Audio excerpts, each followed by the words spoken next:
I'm going to borrow a stool tonight. Okay, so we started off with a couple of verses that I want to refresh, and then we're going to get into some discussion, and I want it to be a little interactive as we go. But let me start off reminding us of what Jesus said in John 14:6. And reminding, because if you haven't already memorized this, again, this needs to be a memory verse for you. Jesus says, I am the way, the truth, and the life. No man comes to the Father except through me. Now, the point of what we're going to do tonight is as we discussed this morning, most of the culture around us doesn't know how to identify truth, doesn't know how to communicate truth. And so we're going to spend some time tonight talking about how do we really draw that out? How can we know in culture what is truth and what's not true? Ultimately, like the ultimate spiritual answer, right? If you say, what is truth? I mean, if you're a Christian, well, Jesus. Yes, that is true. Jesus is truth. However, if you turn on Fox and you turn on CNN, they are reporting the exact same situation, and they both are saying things from the exact opposite, and actually, oftentimes they both go so far, they're both wrong, okay? This is ridiculous. Why can't you just tell me what actually happened? So when we live in a culture that doesn't know how to communicate truth, that doesn't know how to identify truth, well then how do we ultimately know what truth is? Because I want to believe in truth. Right? In my life, if someone comes up to me and says, hey, what you're doing, that's not right. Well, okay, then I want to be right. This is one of the prerequisites, by the way, for my friends, our friend group. If you're not willing to tell everybody else in the group that they're wrong, then you can't be one of our friends. Because clearly you're not a good friend. Right? I mean, let's be honest. Right? If you can't tell me, hey, you shouldn't do that. Right? You shouldn't treat your wife that way. Hey, you shouldn't respond to your coworker that way. If you will not help me live the life that I know God's called me to live, you're not a very good friend. But this is also based on the notion that we have to be able to understand what is right and wrong, what is truth, how do we communicate that? And this, again, is where it's so important what Jesus said, that then you will know the truth and the truth will set you free. We want to live in ultimate freedom, what God has for us, but again, it comes back to this notion of how do we ultimately define what is truth? How do we define what's right and wrong? And this is where I want to get into more of tonight's discussion. There's another verse I'm going to give you, Proverbs 18:17. Now, if you are a parent in the room, you will understand this. For anybody who has a parent in the room, you will get this. My brother and I, when we were growing up and we had an argument, after we finished our fight and our tussle, whatever we're doing, there then was a race, and the race was to get to mom first, right? Why do you have to get to mom first? Right, because obviously my brother was the problem. It was not my fault, and I know he's going to say it's my fault, but it wasn't. It was really his fault, and you need to know the truth. This is what's interesting. The Bible even talks about this. So in Proverbs 18:17, it says, he that speaks first in his own cause seems just until his neighbor comes and examines him. Okay, this is something that this is kind of the base of what we're going to do tonight, because there's been a lot of stuff that is communicated in our culture, and a lot of times it goes unchallenged. And because it goes unchallenged, a lot of times people think it's true because there's not another side of the story. And what we ought to do as Christians, and this is one of the things that, another verse I didn't put up here, but just this is bonus, it's free. So Jesus said that it was very sad that the children of the world were more shrewd than the children of light. And one of the things, as he's lamenting this, he's assessing that, and he told a parable, but then he concluded the parable by saying that a lot of times as Christians, we're not very good critical thinkers, right? We're not really good strategic thinkers. A lot of times we even use our faith as a crutch to keep us from being critical thinkers. I'm just trusting in Jesus on this. You should trust in Jesus. You also should do your homework, right? We should pursue truth. If truth does exist, then we want to know what is truth, and how do we find truth? We pursue truth. And so one of the things I want to do tonight is I want to get into this notion of what is true. Now, I've titled this Fake History, and really I'm just borrowing this notion of fake news, right? Because there's so much stuff that is said today that is just not accurate at all. And so it get labeled fake news. Well, this happens with history. Right now, we could even say it happens inside the church. And so I did not talk to Waxer about this, but let me just give you my pet peeve. So often Christians will quote things as if it was biblical that has nothing to do with the Bible, right? Like, I don't know if you've ever Googled like Bible phrases that are not in the Bible that people quote, and you're like, okay, that's not what the Bible says. Okay, one of my biggest pet peeves You're not supposed to judge people. Show me that in the Bible.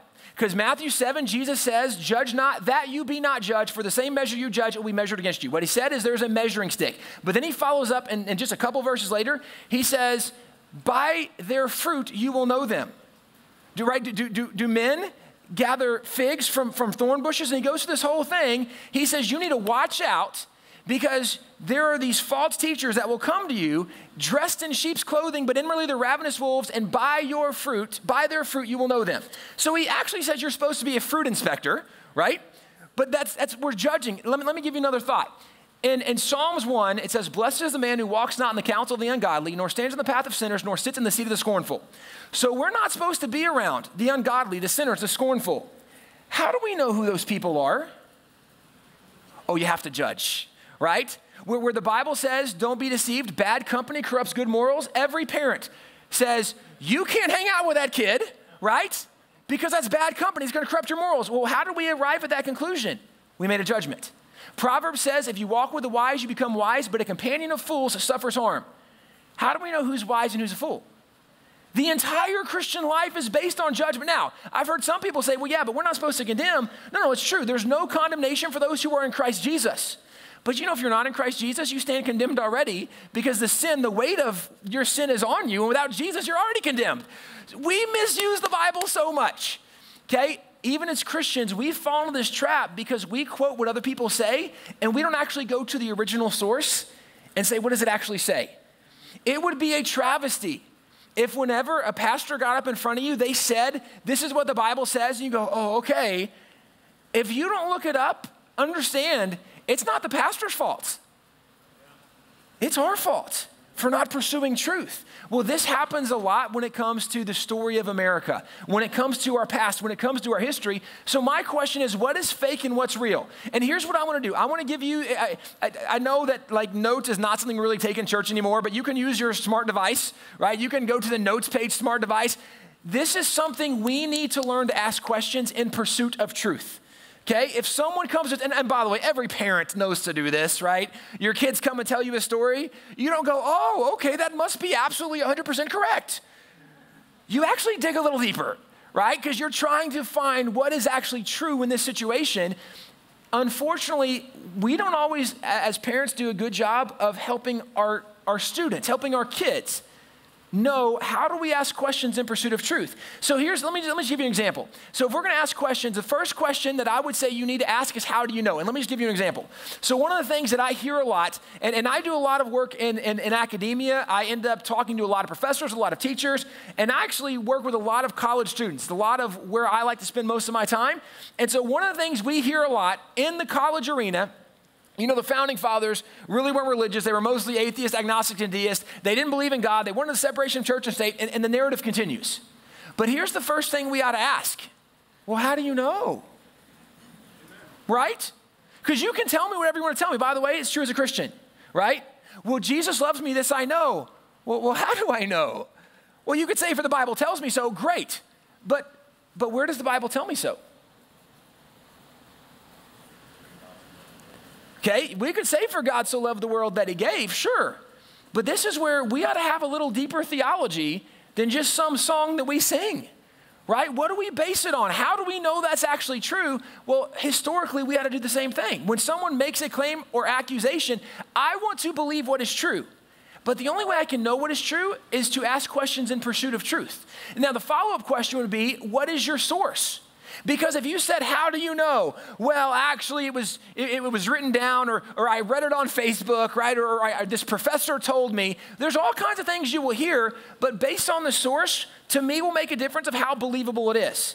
If someone says it's in the Bible, it's actually 1 John 1:8, I would go, oh, okay, that's more believable. Let me look it up. Yep, you're right. It's 1 John 1:9. You were close, but it's still there. If someone said, well, I saw it on Wikipedia. Okay, a lot of Americans don't understand. Wikipedia is what's called an open encyclopedia. It means anybody can add any edits they want to. They can critique anything they want to. And by the way, there are people that oversee the pages to make sure there's a level of integrity. It's nonsense, okay? In the midst of that, there's a reason that college kids are not allowed to cite Wikipedia as one of their references, because it's not a reliable source. And yet when most Americans want to find something, what's the number one source they go to? Wikipedia, which you're not allowed to use in college because it's not reliable. Okay, so what source do you have? Well, then here's the follow-up question I would ask after we get to a source, especially so if someone, for example, someone says, Thomas Jefferson is the one who gave us the separation of church and state. I would say, how do you know? Well, he wrote it down. Okay, so where did he write it down, right? That's the what's your source question. Where did he write it down? Well, it was in a letter he wrote this one time. Well, so what was the letter about? The question I'm now asking is, what is the context of the letter? Right? Because there's no doubt Jefferson actually did write a letter where he said separation of church and state. But now, by the way, have y'all heard that phrase before? Separation? Has anybody actually read his letter, where it came from? One person. 2, 3. Okay. You just needed a little encouragement. More hands came up. Okay, here's what's interesting. If you read his letter, what did you discover about the phrase? Well, the letter he wrote, by the way, he wrote the letter to a group of Baptist ministers in Danbury, Connecticut, and they were concerned that they were going to lose their religious freedom, and the government was going to come in and coerce them. At the time, the Baptists were the smallest denomination in America. The Congregationalists were the largest denomination, and the Congregationalists had a lot of people elected to public office. So the Baptists wrote Thomas Jefferson, and they said, hey, can you do something to make sure that the Congregationalists don't get power and then force everybody to be Congregationalists? Because over in Europe, that's what the king did. The king said, I'm Anglican, you will all be Anglican. I'm Catholic, you will all be Catholic. There was a top-down coercive forcing of denominations. They called them religions, but it was denominations. And they said, we want to make sure the government can never force us to do something. Jefferson said, you don't need to worry about the government forcing you to do anything. He said, we've put the First Amendment in place. Congress did that, which says that they cannot force any establishment of religion. They cannot hinder your free exercise thereof. He says Congress has thereby erected a wall of eternal separation between church and state to make sure the government can never interfere with your religious practices. Now, the letter was assuring them that the government could never stop what was happening inside their church. It could not limit it. It could not come against it. But today, how do people use the phrase? Wait a second. That kid can't pray in public school over his lunch. You're not separation of church and state. I think you've misunderstood that, right? But this is where, see, we don't ask questions to come to the conclusions we need to come to sometimes. So what is the context of the letter? And actually, let me go even further, because sometimes people will point to a phrase like Jefferson actually said some things that were anti-religious. But here's the question. Is that all he said about the issue? Because actually, Thomas Jefferson, there are 19,000 letters from Thomas Jefferson, which is a lot of letters, right? Back then, they wrote everything down. So there's 19,000 letters. 600 of his letters are on religious content. Of those 600 religious letters, there's not more than 24 where he ever says anything negative about religion or doctrines of Christianity. It's also significant to know that those anti-religious letters generally came in the last 8 to 10 years of his life. But if we said, well, what else did he say? You have to look at the first 50 plus years of his life, when he was very involved in his church, when he actually was a vestryman, it's like an elder for the church, right? They're the ones responsible for helping collect the offering and do things. I mean, he was very involved. And so what did he say those first 50 plus years? It was very positive. Well, then why do we only focus on the last 8 or 10 years? Well, because that's when he really told us what he thought. Maybe. I mean, it's possible. He could have come to a place in his life where he thought that, but let me give you another perspective. When did Billy Graham die? Yeah, just recently, right? The last couple of weeks, a month ago, 2 months ago, very recently. He was on the edge of 100, right? Approximately 100, he was right there. When was the last time he did any kind of formal preaching? Very early 80s, okay? After that, he actually only had 2 or 3 times he was ever heard from in public, and those were recorded messages, which is interesting. Now, if Billy Graham was still alive, why didn't we hear from him in the last 15 years of his life? His son Franklin would not let him speak in public. His son Franklin said, I'm afraid that my dad in his old age is going to say something that people would use against him and use it to remove all the things he did in ministry and use it to attack him and really criticize his name. He says, so I don't want my, now it's very wise, right? I mean, that was a very, very wise move because there's no doubt Billy Graham, one of the most successful evangelists in world history, right? But Franklin's wise. He says, I don't want my dad to say something they will use to discredit his entire life's ministry. That's brilliant. Then why do we look at the founding fathers? In Jefferson, in this situation, we only take what he said at the end of his life. Now, I'm not saying like he had dementia. I'm not saying he had Alzheimer's. No. I'm just saying it's interesting. We only focus on one point. But if you want to get a full picture, look at his whole life. Because, by the way, Thomas Jefferson only had one child outlive him. His wife died when he was in his 30s. When his wife died, you can see in his writings, he began to question faith. He began to question God. Because why would God let this happen to me? When one of his children died, he questioned, and it's in his writings, he questions God. I'm not sure this is real. I'm not sure what I believe anymore. His life begins to take a roller coaster of faith, where some days he writes and he's really strong, belief in God. Some days he's not sure about God at all. I'm not sure about faith, and he begins to question things. Now, there's nothing wrong with questioning if you're pursuing truth. He was questioning from a very hurt place, which I get. Right? I mean, oh my gosh, I can't think of a more challenging situation. Your wife, your kids are dying. That's terrible. But if you don't take into perspective the context of his life, of what he's going through, then you can take a letter and make it look like, oh, he didn't believe in any of this. He was terrible. This is where we just don't always do a good job of looking at the whole picture of history. And let me give you a few other thoughts, and then we're going to get into some examples, and we're going to talk through this. So a few other, these are bonus questions, not the four major ones, but are they making generalizations or giving specific examples? None of the founding fathers believed in God. All the founding fathers were racist. All of them were these really rich white guys. Those are generalizations. Now, were there some founding fathers who were racist? Yes. Were they all racist? Absolutely not. Were there some that weren't religious? There were some least religious, but even they were not anti-religious in the atheistic sense we think of today. They still, like Benjamin Franklin, one of the least religious, I'll come to him later, he very much believed in God. But what happens is people make generalizations and they don't give specific examples. When you ask them, so of the founding fathers, who didn't believe in God? Well, none of them did. Well, so like who? Well, like all of them didn't believe. And I've literally had these conversations with professors, okay? Like literally professors have this conversation. Well, all the founding fathers are racist. Well, which ones? All of them. All of them? All of them. Well, can you tell me all the ones you know that were racist? Well, I can't name them all. Well, can you name any? Right? Well, I have these conversations and it's astounding. People make claims and they have no idea what they're talking about. None. Okay? But if we don't learn to ask questions, what happens is people are able to make statements and get away with nonsense because nobody asks questions in pursuit of truth. Now, let me give you another example. Okay? Are the people they're quoting consistent with the other founding fathers? There is a group called Americans United for the Separation of Church and State. There's also Atheists United for the Separation of Church and State, similar groups. But their favorite founding father to quote is a guy named Thomas Paine. Now, Thomas Paine wrote a work called Common Sense. It was considered kind of the impetus for the belief behind we should not be submissive to a tyrannical government. We should throw that off as just common sense, right? It's what we should do. After that moment, he was not heard from again in the terms of the founding of our nation, but what he did was considered significant. So people point to Thomas Paine. Thomas Paine was considered an atheist, at least in our standards. He was considered an atheist. And so people love to quote Thomas Paine and say, well, I mean, Thomas Paine's a great example of the founding fathers. They didn't believe in God. Look at Thomas Paine. Now, there's no doubt Thomas Paine was a real person.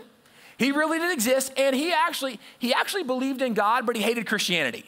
Okay, so it's a little different. He believed that there was a God, that there was a supernatural being who created the earth, that we had to submit to him. One day we would stand before him in judgment. He actually believed a lot more than most people think he believed, but he did hate Christianity. He said, you Christians, it's nonsense what you believe, and Christianity is a crutch for you in your life. We are more enlightened than that, part of this Enlightenment ideology, right? We're more enlightened. We don't need Christianity anymore. Well, he did have that position. But the question is that consistent with the other founding fathers? So I would ask, so what other founding fathers believed like Thomas Paine? Well, they all did. Well, so which ones did, right?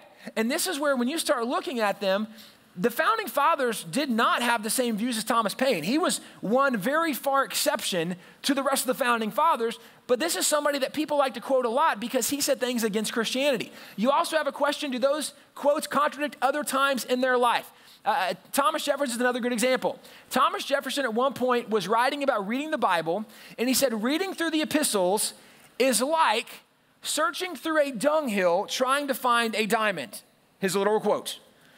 Now, Thomas Jefferson loved the Gospels. He thought Jesus, best moral philosopher ever. He said the apostles are all idiots, right? They're all dumb. They don't know anything. Well, Jefferson did write that. There's no doubt. But does that contradict anything he said at other points in his life? Yes.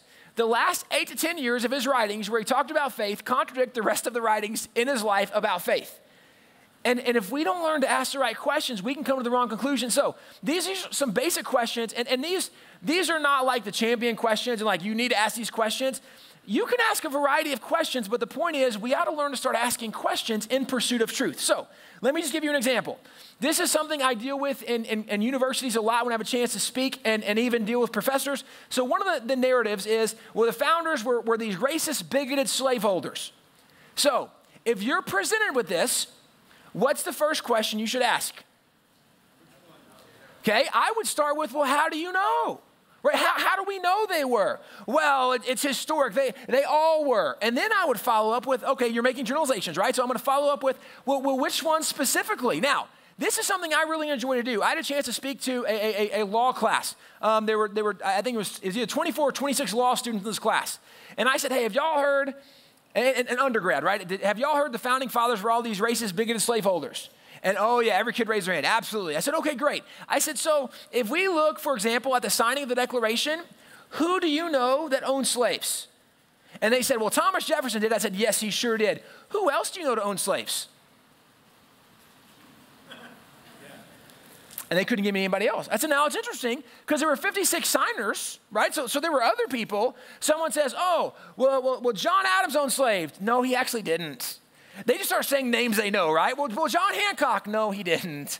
He didn't own slaves. Actually, he was actually very against slavery. But this is the problem. I said, now wait a second. You are law students. Think about, would this stand up in court, right? You have 1 out of 56, and you're going to argue, therefore, they all did because you know one did? That's very flawed logic. Now, the numbers actually are 41 of the 56 signers actually did own slaves at some point in their life. So the majority of them at some point did own slaves. But notice, I did say at some point in their life. Because if you start looking at other guys who are involved, you have people like Benjamin Franklin and Benjamin Rush. Both signers of the Declaration. Actually, these two guys together in 1774 tried to form one of the very first abolition societies to free slaves. Now, this is quite unique because both of these guys owned slaves at the time.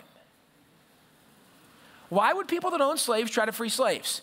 Because actually, they both had already tried to free their slaves, but under the charters from Britain, we were British colonies, it actually was illegal to set slaves free. And by the way, so Benjamin Rush had slaves. He had a dream one night. And it's interesting. You can see in his writings. He had a dream one night where one of the slaves who had recently died came back to him in the vision and explained to him the horrors of slavery. He says, I woke up in a cold sweat, convinced it was wrong, and I wanted to set my slaves free. He attempts to do it, and he's told, you're not allowed to set them free. They have to stay on your place. They have to live with you. They have to serve you. They can't go on their own, do their own thing. And this was part of the British law at the time. Well, Franklin had 3 slaves, and he tried to set them free and was told you can't. Now, Franklin had been calling for separation from Great Britain since 1770, so he's already frustrated with the British. When this happens, he said, this is just one more reason we should separate from Great Britain. They won't let us free our slaves. Now, this is interesting because these are 2 slave owners who became convicted that slavery was wrong and were not allowed to free their slaves under the king. Now, that did change once we separated, but they started an abolition society. Well, Rush is so convinced this is wrong, he takes the Philadelphia Society and he actually tries to make it a national society, goes to the 13 colonies, trying to convince all the colonies that we need to end slavery. We have to get rid of it. It's wrong. It's evil. God doesn't want it. This is a sin. And by the way, one of the major flaws in even our thinking today, one of the things we teach in American history is that slavery was an American problem. Okay, I can't tell you the levels of stupid that is. Okay, just think logically for a second. Is racism a sin? Yes. Okay, absolutely. God, back up, let me give you a little biology lesson, science lesson, and this is not part of what I scheduled. Okay, do you know how many generations we are from Adam and Eve? How many generations are we from Adam and Eve? Less than 150. According to the Bible genealogy, 150. Do you know that means we are at the most the 150th cousin of each other? So how dumb would it be for us to be racist of our cousins? Even if you're my 150th, right? That's ridiculous. Do you know that scientifically, biologically, that every single human, 99.99% that our DNA has that kind of similarity? Now, we are all so incredibly unique, but that happens from a very small percent of our DNA, which is astounding. Okay, we are all so similar. God does not want us to be racist at all. That's absolutely a sin. But here's the point I'm going to make. If racism is a sin, is it just one color group that deals with sin? No, right? No, it's not just whites that deal with pornography. It's not just, I mean, we go down the list. You pick a sin. It's not just one people group. Sin infects every single society, every single generation. In fact, I had a debate with a professor one time, and he says that you can't say that America's a great nation because America's done more bad than we've ever done good. I said, well, that's interesting. I said, well, what are all the bad things we've done? He says, well, because we had slavery in America, because we didn't give women's rights until the 1900s. I said, okay, well, let's just think about this. I said, you're saying America's bad, and the standard of measurement we're using is slavery. I said, can you tell me, is there any nation that in their entire existence never had slaves? Nope. I said, it's interesting, and he couldn't name one. And I said, yeah, because there's not, right? I said, it's interesting. So if you're saying slavery is what makes a nation bad, by your own definition, this measurement, every nation in the history of the world is a bad nation, right? That's interesting. I said, but let me ask you another question. Can you name a nation where white people went to war against white people to free all the black people? Like maybe in like a Civil War kind of scenario. I said, see, what's interesting is that by your standard, every nation is a bad nation. But I would still contend we're at least one of the best of the bad nations, right? Because there's no, I mean, I wouldn't argue America's the perfect nation, but we're using a faulty measurement. I said, now, you say women weren't given rights till the 1900s, and so that's a bad standard. I said, well, where do women enjoy more rights than in America today? He said, well, I'm not talking about today. I said, well, I know you're not. But where do women have more rights than they enjoy in America today? He said, nowhere. I said, great. What nation gave women those rights before they got them in America? Yeah. This is our problem with history, is we try to judge America on a standard that we don't judge the rest of the world by, right? Now, there's no doubt America has problems. In fact, if I looked at a measurement that I would use to judge the world by, I would use biblical standards. By biblical standards, I would say America still has an awful lot of problems. When you have murdered 60 million unborn children, you got problems. When your society can't even figure out what bathroom you're supposed to use, you got problems, right? When you don't know what marriage is supposed to look like, based on biblical standards, I can find a lot of problems. There's no doubt. But I'm going to at least have the same standard for every nation. Because my standard, right, truth, absolutes, they don't change. And this is a measurement, but we don't use this when we look at history. Well, it wasn't just Benjamin Rush and Benjamin Franklin. There's other guys. You have people, Benjamin Franklin actually joined up with this guy. His name is Francis Hopkinson. And they started a series of schools to educate blacks. Under the laws of Great Britain, it was illegal to educate any slave in America. Actually, up to the Civil War, it was illegal in the South to educate any slaves, any blacks. Do you know why? It's easier to enslave an ignorant people. And they said, we don't want them to be able to read and write. They'll be harder to keep enslaved. Well, these two guys kind of thumbed their nose at the British and said, we're starting schools for blacks. And these guys started schools to educate blacks in America who were largely uneducated in many aspects at that time. Well, it continues on because you have people like Stephen Hopkinson. He was a Quaker who was now by the way, Quakers came to America early 1600s. They were whites who were always against slavery, always. In 1648, they started what essentially, we would call it an abolition society. It was a movement of the brethren to end slavery. Now, that's significant to me because working a lot with American history, if you ever have a chance to go to Washington, D.C., if you go to the Smithsonian Museum of African American History, do you know in their museum, Smithsonian Museum, they point out that there really weren't whites that opposed slavery until the 1820s. Really? Because the Pilgrims were white and they opposed slavery. The Quakers were white and they opposed slavery. I can go down a list of hundreds, if not thousands of examples of white people that oppose slavery. The problem is we just don't teach the full story anymore, right? Well, this was a Quaker governor. He was one of the only governors who was governor under the British. And then once we separated, he was elected governor again. The people loved him enough. They said, we want you to be our governor of our free state. He was elected governor. Well, actually, as governor under the British, he was one of 3 governors who actually signed anti-slavery laws into existence in their state. The king struck them down and vetoed them. The king said, you can't limit slavery in your states. You're under my law as the king. You can't pass laws that violate my standards.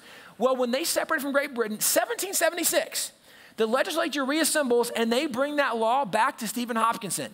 He signs, very first governor to ever sign an anti-slavery law. It was done in 1776, by the way. All 8 northern colonies began passing anti-slavery laws even before we got to the Constitution. The northern states were doing that. It's like we forget in history, there was a difference in opinion of slaves between the North and the South. Well, that didn't just happen at the Civil War, okay? That actually goes back even to the founding era, which is quite significant because it's even, you see that sentiment from the founding fathers. Some of them very much anti-slavery, some of them very pro-slavery. It generally was formed across this line from the North and South. There were some Southern guys who were anti-slavery. But you have to look really hard to find any northern guy who was pro-slavery when it comes to these positions. Now, we say that even though some of them owned slaves, many of them inherited them from their family, and it was illegal to free them until we separated from Great Britain. After that, many of them freed their slaves. Let's keep going. You have people like, after Stephen Hopkinson, John Witherspoon. He was a president of Princeton University. Now, he also was a gospel minister, one of several gospel ministers involved in the founding. He was the only pastor to sign the Declaration, but there were 3 other reverends and ministers who signed. Anyway, at Princeton, he actually allowed blacks to come and receive a higher degree of education, even when it was illegal under the British to do so. He said, no, we're all God's kids. He believed what the Bible said, right? He said, you can come and receive training here too. Well, John Witherspoon's a good example. You have people like William Ellery. He, along with Rufus King, are the ones who wrote the Northwest Land Ordinance, which says that no new state can enter the Union and be a slave-holding state. That was done by a founding father because they said, we've had enough slaves here in America. We don't need more slaveholding states. We need to end this. Well, he's one of the guys that did that. James Wilson. He was one of only 6 guys who signed the Declaration and the Constitution. He was put on the original U.S. Supreme Court. He started the first law school in America. But at the Constitutional Convention, when they're debating over what we're going to do, even with the issue of slavery, very much debated at the Constitutional Convention, he's the guy that gets a provision put in the Constitution that the slave trade has to be abolished in 1808. They had 20 years because the southern states said, wait a second, slaves, they're too important to our economy. We can't live without them. The northern guys said, well, then we'll give you a time to wean yourself off so you can survive, but you haven't, it's in the Constitution. 1808, the slave trade had to end in America. In the southern states, they actually maintained a lot of the slave trade. They were living in violation of the Constitution up to the end of the Civil War, but he's the guy that got that put in the Constitution. Anyway, the point is, when you look at these guys, we hear about how the founding fathers are all these racist, bigoted slaveholders. Why don't we hear about any of the guys that were anti-slavery, that started the first abolition society, that did things in the opposite direction? And this is where, if it doesn't fit the modern narrative, it just doesn't get told anymore. And actually, I point this out because if I had a conversation with a history professor who was honest, he would say, well, no, I mean, that's true, but we don't want to overlook the really important because slavery was really big. They will acknowledge it's true, but they'll say, we don't want to talk about it. This is, to me, astounding, okay? And this happens all over the place. In fact, when you look at Dr. Martin Luther King, do you know Dr. Martin Luther King did not prefer to be called doctor? What did he prefer to be called? Reverend. How many history textbooks used in schools today refer to him as the Reverend Dr. Martin Luther King Jr. I don't know of any in public school. I know of a couple in private school, Christian school curriculum. I don't know of any in public school. Now, why can't we say he was the Reverend? And by the way, most kids are required to read his letter from the Birmingham jail, okay? But what was the context of that letter? It was one pastor writing 9 other pastors saying, you need to quit sitting on the sideline. You need to get involved and stand up for truth, stand up for biblical morality, righteousness. It was a pastor writing pastors. Well, if we can't acknowledge he's a pastor, then we don't even know the context of the letter and who he's writing to. We've missed so much. Well, this is what happens a lot. See, we hear these narratives of founders were racist. Well, that's just not entirely true. Now, were there some racist founders? Yes, there were. There's no doubt there were. Were there many who were not racist? Absolutely. In fact, I would argue the vast majority of them were not racist, and I can show you in their writings why I don't think they were racist. I can show you in their actions and their behavior why I don't think they're racist. But you know, most college kids I've ever talked to think they were all racist because my professor told me. But when I say, who do you know that actually had slaves? They can name one person. Actually, many kids named George Washington, which actually only in the last 10 or 20 years has anybody ever considered George Washington a racist, even though he owned slaves, which is interesting because at Mount Vernon, Georgia, in Virginia, it was illegal to free your slaves at all in your lifetime. Which is why at Washington's death, he actually freed them. But in his lifetime, do you know he actually paid his slaves a wage? He actually let their family stay together. He actually gave them their own field at Mount Vernon where they could grow their own crops. They could take their own crops to town and sell them for a profit and keep the profit they made off their own crops. Now, slavery is still wrong and he still never should have had any slaves. There's no doubt about it. But the reason he wasn't considered a racist, even though he had slaves, is because when you look at the rest of his story, he did not treat them with racist sentiment, even though he had slaves. Now, again, slavery is totally wrong. I'm not defending that for George Washington. But there's more to the story than is mostly told today. So that's one example. Let me give you another. And I'm just going to go through a few of these. And when we run out of time, we're running out of time. And I'd love to engage in any questions and answers along the way, too. So I hear this a lot. Now, this is very different in mainland probably than maybe some of the narrative we hear here. Okay, mainland, we hear this all the time. Actually, it's probably true for Hawaii, too. There's probably a lot of sentiment here, right? The white man stole. I don't know all of Hawaii's story. I'm just going to tell you from the mainland Anglo perspective, okay? So we stole land from the Indians. Here's the first question I ask when it comes to mainland Native Americans. Which Indians did we steal from? This is important. Well, it was a Cherokee. Okay, here's my follow-up question. Were the Cherokee the original owners of the land? Where did they get the land from? Well, they took it from the Creeks. Oh, okay, so were the Creeks the original owners of the land? Well, no, they took it from the Ojibwe. Oh, okay, so were the Ojibwe the original owners? Well, no, they actually took it. Well, wait a second. So who do we actually steal the land from? This is important because when you look, do you know, in a lot of early America, for most Native American tribes, there was very much a conquest mentality, which is not even Native American, that's like world mentality. There was a conquest mentality. So if you were not strong enough to keep it, Indian tribes frequently conquered other Indian tribes. In fact, this is one of the things that boggles my mind that we just overlook so much in history. When Cortez lands with 500 men, they go up against the Aztecs, which some estimate had as many as 3 million people in their tribe. The Aztecs did. How did 500 soldiers overcome the Aztecs? Because 50,000 other Indians joined with Cortez. The other Indians were Indians. The Aztecs were the strongest tribe, the most fierce tribe at the time, but they believed in human sacrifice, and some even believe they had cannibalism in their tribe. When Cortez arrived to one of their main cities, they had an altar. Beside the altar were more than 40,000 human skulls. Every year they had human sacrifice, so they would use the other Indian tribes as their human sacrifices. So what happens is when Cortez gets here and these other Indians realize he's going to conquer, they said, hey, can we go with you? Like, can we be on your team? This is awesome. Do you know, actually in American history, this is exactly when the French battled the British, what did they both do? They tried to get Indians on their side.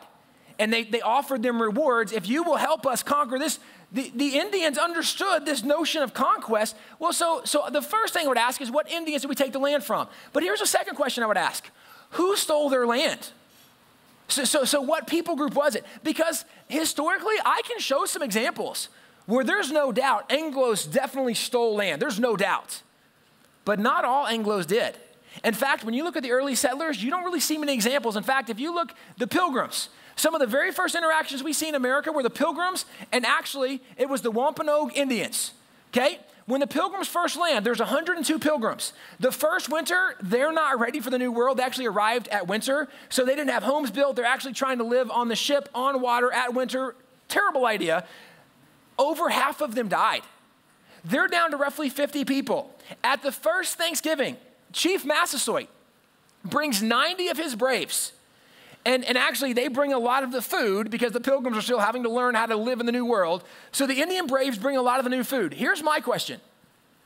If we're suggesting that the Pilgrims stole the land from the Indians, if you only have 50 people, and that includes your children and your women and the men, and 90 braves come and bring you food, if they wanted the land back,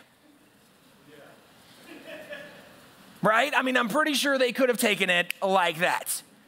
But you know, the longest lasting peace treaty between any Anglos and any Indians was between the Pilgrims and the Wampanoag Indians. It was actually violated. The peace treaty was broken when King Philip actually went to war. King Philip was the name of an Indian chief, and he actually went to war. Fascinating story, because there were actually 3 missionaries that came to his tribe. And when those missionaries came, he saw those missionaries starting to change the culture of the tribe and saying they should do things different, and they shouldn't be a conquest people, and they shouldn't torture and brutalize and kill. And he says, wait a second, they're getting us away from our Indian culture. Kill them. So they killed the 3 missionaries. Oh, by the way, the 3 missionaries were Indian converts, because the Pilgrims actually had evangelized. There were 3 different tribes that had come to Christianity, and actually from those tribes, they began to send out Christian missionaries. Well, they went to King Philip's tribe, but King Philip didn't want to lose his way, so he says, okay, we're going on the warpath. The Indians came back and told the Pilgrims, now the Christian Indians came back and told the Pilgrims, hey, King Philip's on the warpath. We better get together or he's going to wipe us out. Well, King Philip's men have the first attack, and they kill Indians, and they kill some of the white men. Now, by the way, this was 40 years after the Pilgrims landed. So this isn't really the Pilgrims anymore. This is an entirely new generation. Nonetheless, they attack. Well, then these Anglos decide, hey, let's counterstrike. Let's go back and let's attack their camp and try to put an end to this. So they counterstrike. And their counterstrike, they killed many more Indians than the Indians were able to kill of the Anglos in the first place, which is why some people say, well, the Anglos massacred the Indians. No. This was a retaliatory strike, strategic strike, trying to end the battle that they did not start, number 1. But number 2, the Anglos are not the ones that actually ended the war. The war ended when one of the other Christian Indians actually killed King Philip. Because apparently, like back then, like I guess like all Indian tribes went to like the same Navy school together, like Navy SEAL school, I don't know, right? Like this ninja school, I don't know. But there were other warriors from these tribes. They're the ones that actually ended the war. It wasn't even the Anglos that ended the war.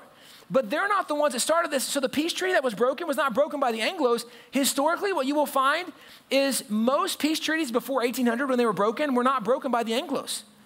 Historically, it's only after the 1800s that most of the peace treaties were broken by Anglos. Now, we'll get to that in a second. But if you look historically, the Reverend Thomas Hooker is the founder of Rhode Island. He was, the founder of Connecticut. He was a Christian. When he got to Connecticut, he found out there were Indians living there. He bought land from the Indians at a price set by the Indians, did not steal it from them. When you look at people like the Reverend Roger Williams, he was the founder of Rhode Island. Roger Williams bought Rhode Island from the Indians at a price set by the Indians. William Penn, the king actually gave William Penn's father the area known as Pennsylvania. The king named it Pennsylvania in honor of his father. William Penn goes to Pennsylvania, and actually when he gets there, they begin building a settlement. As they're building a settlement, they encounter the first group of Indians, the first tribe.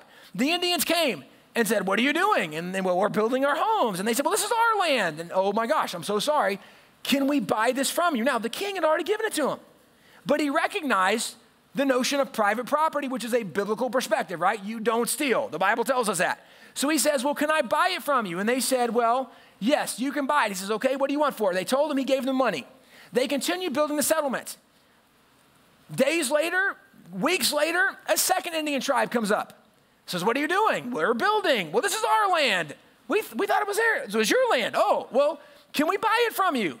Well, yes. Okay, well, what do you want? And they told, okay, well, here's what you want at a price set by the Indians. They finished the settlement. They're living there. A third Indian tribe comes up. What are you doing? Well, we're living here. Well, this is our land. It's your land. I thought it was theirs and it was theirs, but now it's yours. Okay, well, can we buy it from you? He bought the same land from 3 different tribes. Now, legally, he could have just bought it. I mean, even biblically speaking, right? He could have just bought it from the first one. Because I've legally, biblical, moral standards, I've bought this land. But his faith was so much that he didn't want to wrong anybody. He said, okay, well, I'll buy it from all 3 tribes. He did not steal the land. He paid for it 3 times over. And this is actually what you see from a lot of early Christians. There were early Christian settlements and there were secular settlements. From secular settlements, you don't see the same level of good relations with the Indians you do from the Christian settlements. But this is why it's important to look when people say, well, the white man stole land from the Indians. Which white men? Because I can point to a vast majority of territory that you couldn't even consider stolen. In fact, even areas like Jamestown, some people say, well, that was stolen. Well, there's no doubt they had a war with Indians at that time. But I mean, there's even debate that can be had around that. Nonetheless, certainly, you can't point to all land, but people would then point, now wait a second. In the mid-1700s, there were what were called the Indian Wars. And actually, this is where you even get into like the French and Indian War and that kind of stuff. But Thomas Jefferson and George Washington said the reason we had Indian Wars is because the Indians who were the leaders of the tribe at that time were looking and going, we lost all kinds of land that our ancestors gave away, is what they considered. They gave it away. And we want our land back. Now, it's worth noting historically that for a nomad people, they don't have the concept of these Anglo-Europeans who build a home and never leave, right?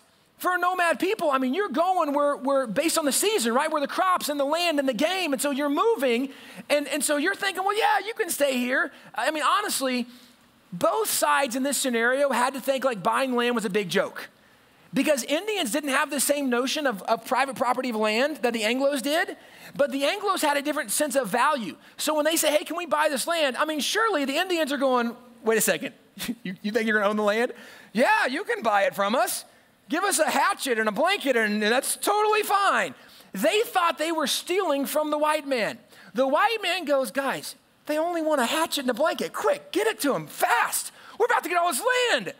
Now, in a free market, nobody can be cheated because at the end of the exchange, everybody's happy, right? Everybody got what they wanted. So nobody's cheated, although historically we can look and now, I mean, understanding from a nomad people, they're going, wait a second.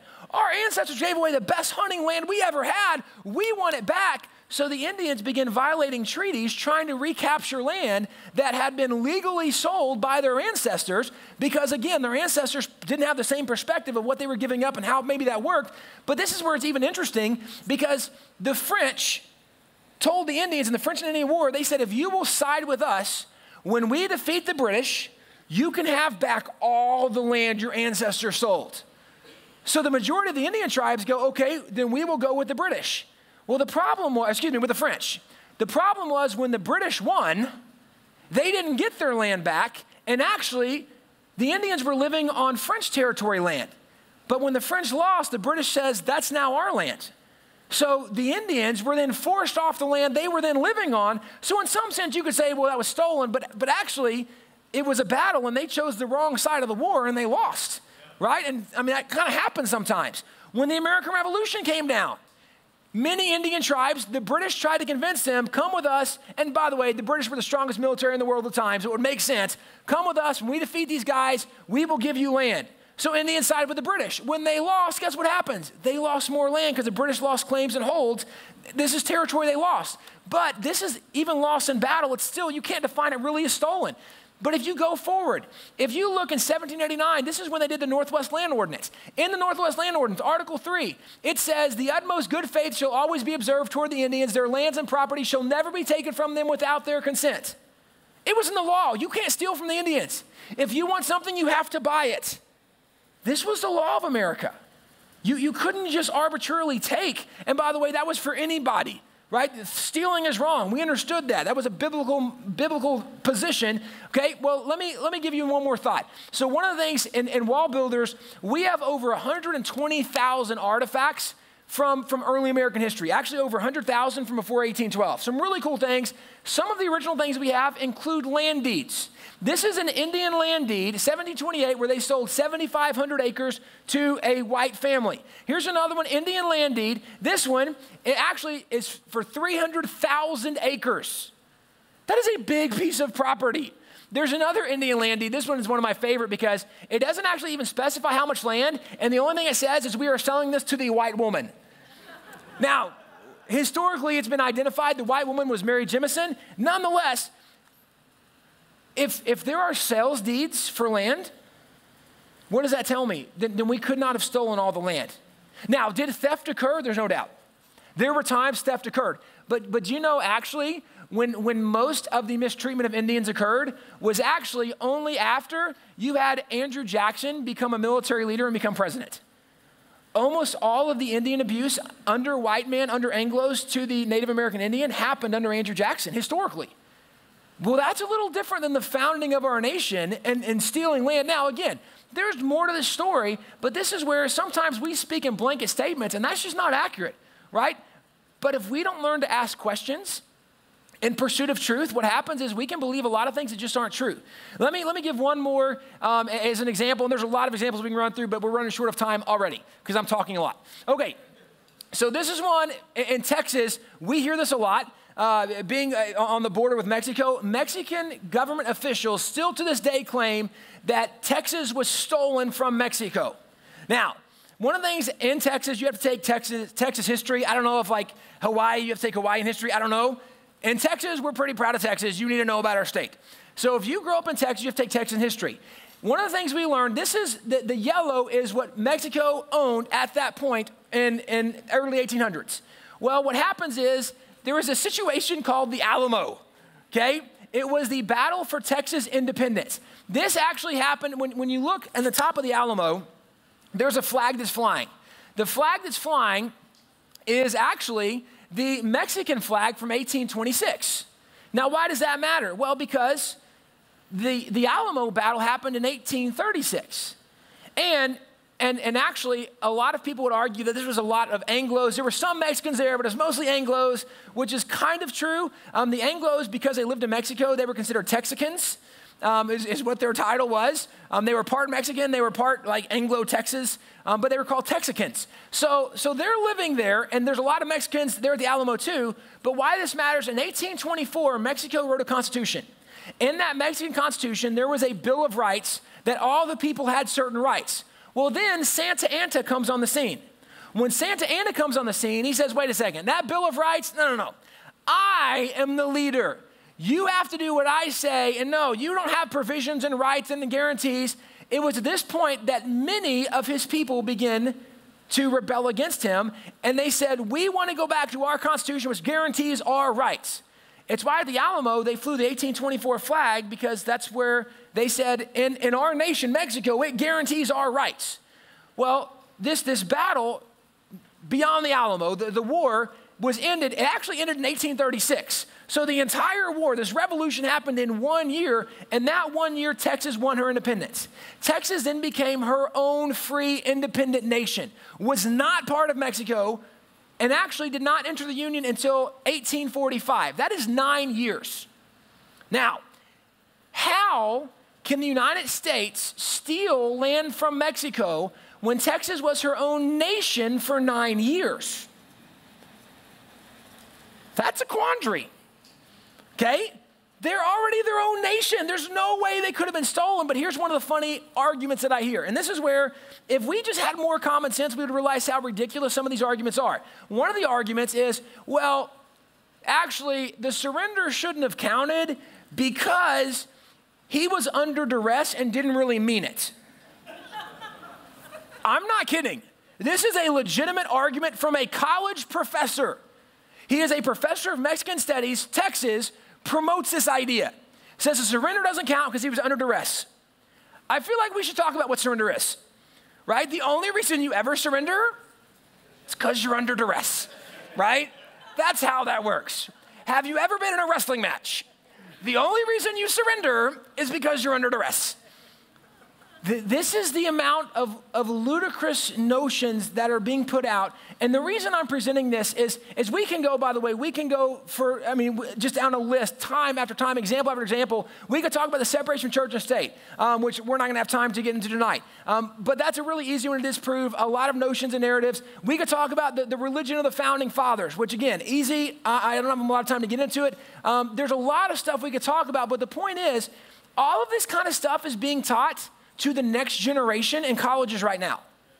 Bottom line, okay, our colleges and universities are doing such a disservice to the young people. Let me give you an example, and I'm going to try to close by just giving one thought, just kind of as ammunition as we finish. But one of the things, there was, if I don't know how much you heard here on the island, in the mainland, there was a lot of protests over the last year or two over Confederate statues and the removing of Confederate statues. Okay, the University of Wisconsin in Madison, their students felt left out. So they wanted to have a protest too to get rid of all the racist statues on campus. Problem is, there were only 2 prominent statues on campus. But they thought, you know what, we're getting rid of all the racist slaveholding statues. So they went and began to deface and destroy the statues on campus. The 2 statues on campus were Christopher Columbus and Abraham Lincoln. They were asked, after they did this, why did you destroy those statues? Because we don't want any racist, bigoted slaveholder on our campus. At that moment, if I was a parent, I would have written the school and asked for my money back. Right? This is, do you know, in Utah this last week, they actually implemented a cry room for students who at their finals, if it's too hard, they literally have a room on campus. In this room, it's a sound room, so it's quiet, but it's full of stuffed animals. So you can go in this room, cuddle with a stuffed animal, and cry over how hard your final is.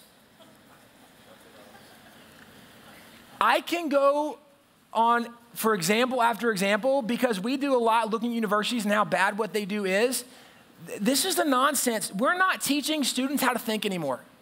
We're teaching them how to gullibly take whatever they're told. I mean, think about how we teach today, right? Hey, you need to write this down. It's going to be on the test. Just believe whatever I tell you. Did you know that most professors, when they do any kind of research, they actually quote other professors more than any original documents? It's called an academic review, right? If other academics approve of it, that's all that matters. So they quote other academics. This is why we have such a problem in society. And this is one of the things, to me, this is what Jesus talked about. How sad it is. The children of light, they're not even as shrewd as the children of the world. We don't know how to ask questions in pursuit of truth. Nobody should care about truth more than we do as Christians. But that ought to mean that nobody is asking better questions in pursuit of truth than we are as Christians. Right? I'm not just gonna watch what CNN or Fox or what Facebook tells me. I'm gonna say, well, what's actually true? Let me look. I'm not just gonna look on Wikipedia. No, that's not a reliable source. Let me actually dig a little deeper. Let me look for original sources. Let me finish just with one example, and then if you want to ask questions, we can, and we can be done. It's already been a long night. So the founding fathers weren't religious. Let me just give you a thought. So obviously we should ask, how do you know? Well, because they didn't believe in God. Okay, well, how do we know? We should ask some questions. Well, what we're told largely today is that these guys were atheists, agnostics, and deists. Now, an atheist says there is no God. An agnostic says you really can't know if God exists or not. And a deist says, well, there was a God, and he invented the world, but then he left it alone. He's not involved anymore. This is generally what those terms mean. Now, how do we know the founding fathers were an atheist, agnostic, or deist? This is what we're told. Well, they didn't believe in God. Here's something that I think is worth pointing to. By 1815, there were more than 1,400 government prayer proclamations, calls to prayer, where the governor, a president, or Congress called the state or the nation to either prayer and fasting or prayer and thanksgiving. Now, the reason that matters, if we were founded by atheists, agnostics, and deists, what would they never do? Call on their state or their nation to pray, ever. Atheist doesn't believe there's a God. An agnostic isn't sure if you're there, so why would you pray to a God you don't even know if there? And a deist doesn't believe God gets involved in the world. So why would we pray to a God who doesn't get involved in the world anymore? This is the problem. This is the only thing and by the way, we have found 1,400 proclamations. We actually own about 700 or 800 of those original proclamations. I mean, really cool stuff. We actually have a lot of them uploaded on our website. You can go and read some of these original ones for yourself. You can read George Washington's President's Prayer Proclamation. You can read Thomas Jefferson's Governor's Proclamation from Virginia. I mean, amazing stuff. You can go read these on the website. They're the actual original things. But this is where, when a professor tells me, well, they didn't believe in God. Well, how do you know? Well, because I'm a professor. Oh, okay. I guess that's all I need to know. This is where we have to learn to start asking questions. In fact, I was leading a tour group of high school students in Washington, D.C. one time, and I had them for several days on this tour of D.C., and so we'd already talked about some of the faith aspects of our nation, and there's so many fun examples of faith in Washington, D.C., so we'd already seen a lot. So we were doing a night tour of the monuments, and we were going to the Jefferson Memorial, and as we pulled up on the bus, the tour guide said, now, this is the Jefferson Memorial who gave us a separation of church and state to make sure we would never have religion in government. Now, when he said that, all the students knew it was wrong. But in like true student fashion, I was at the back of the bus and they all turned around and went, oh. Like they thought, right, we were going to have an intellectual smackdown. I said, hey, shh, shh, shh, shh. I said, no, it's quiet. I said, y'all go inside. Teachers went with them. I said, y'all go inside. There's 5 inscriptions. Read all 5. I'll be in there in a minute. I'll tell you about them. So I sent them in. Then, and this is ultimately when I talk with college kids, this is the strategy that I tell them, this is the number one strategy you need to use.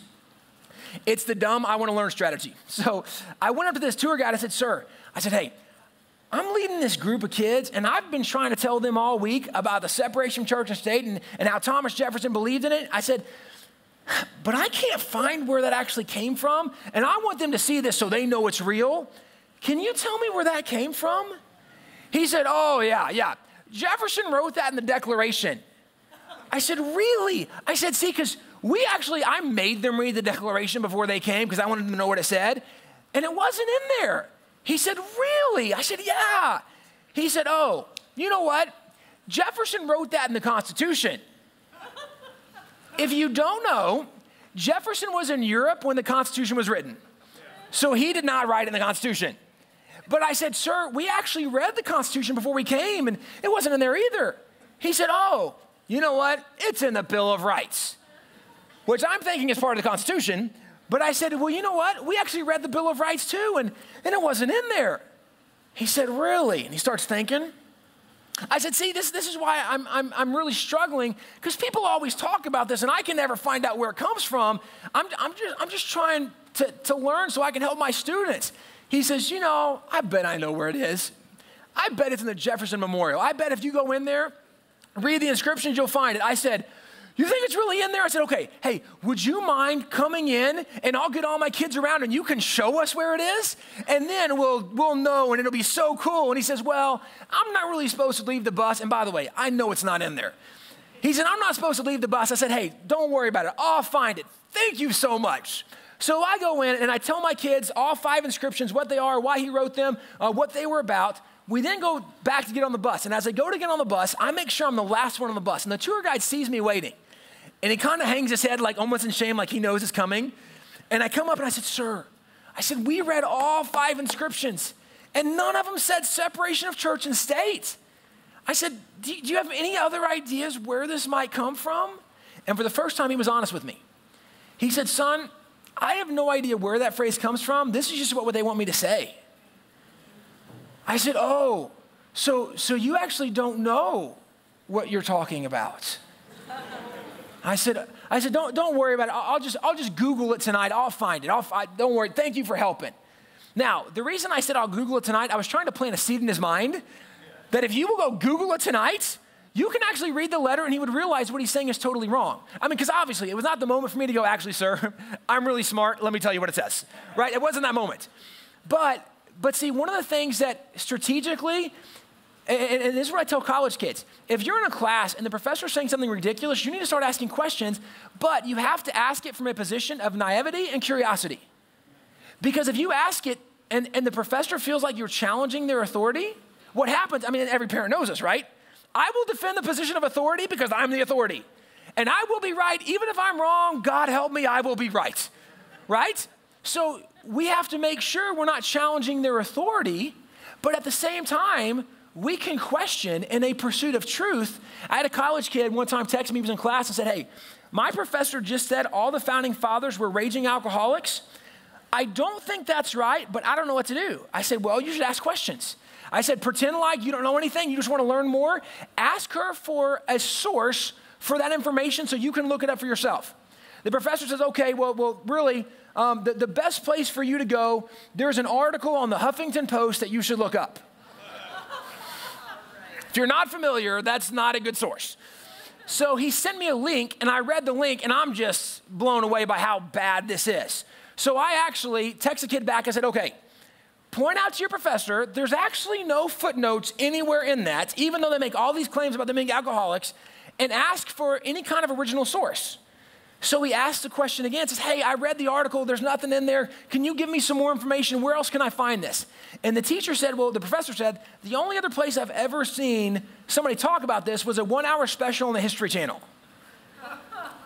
And I tell him, well, remind her there's no footnotes on the History Channel, right? And so she says, oh, well, I don't know of anywhere else that talks about this, but I just use this article and that 1-hour special. That kid walked away knowing that wasn't true because he asked questions. But how many other classes has that professor said something that dumb? And nobody walked away knowing what was true. Why? Because we don't learn to ask questions. This is where I would encourage you. If you have kids, if you have grandkids, if you're working in youth or Sunday school, the best thing you could do is help your kids learn to start asking questions, right? Why do we believe what we believe? This is apologetics 101, by the way. As a Christian, do you know the majority of Christian kids, when they go to college, actually leave their Christian faith before they graduate? Why? Because they get challenged on their faith, and because they can't defend why they believe what they believe, they think it's not worth believing anymore. We ought to be asking questions before we get to college, before our kids are challenged in that position. And by the way, that ought to be a filter for every one of us. Right? We ought to be thinking, well, what is true? I don't want to be misled by the media. I don't want to be misled by some leader. I want to know what is true. And this is where I would challenge us tonight. We ought to learn to start asking questions in pursuit of truth. Now, hey, thank you for spending your time with us today at One Love Ministries and being a part of our program. But this invitation that you heard today through the Word of God is directly to you. And I want you to know, if you have not yet made a profession of faith, meaning ask Jesus Christ to be your Lord and Savior, that invitation is available to you right now. Change, transformation, all the glorious things that God wants to do are available to you, but you got to ask. You must personally invite Jesus Christ to be your Lord and Savior. So if God has been speaking to you during this message, your heart's been beating, your hands been getting kind of sweaty, you've been wrestling with things, guess what? That's the Lord knocking on your heart. And I want to lead you right now in a prayer that can allow you to invite Jesus Christ to become your Lord and Savior and open the door for eternity for you and Him to be together. I want you to pray with me right now. It's not a magic prayer, but an honest heart that will invite the Lord into your life. Join me right now. Dear Jesus, thank you for dying on the cross for my sin. I ask you to forgive me and to become my Lord and Savior. Today, Jesus, I believe that you are God and that you saved me, and my faith will be put in you. Please give me your Holy Spirit to come in and upon me, that I might learn how to live as a child of God. Thank you, Jesus, for your love, and today I come home. In your name I pray. Amen. If you prayed that prayer with us, we are excited. The Bible says the angels in heaven are rejoicing, and we want to join them too. So would you call this number right here on the bottom of the screen and let us know? We want to help you find a church that's in your area, get plugged in, get fellowship, get discipled, as the Bible says, because we want to grow in God's grace together. God bless you. He loves you. We're excited. If you would like to receive a copy of today's message, please write down the sermon number on your screen and give us a call at 955-9335. For service times and locations, check us out on the web at onelove.org. Mahalo for watching.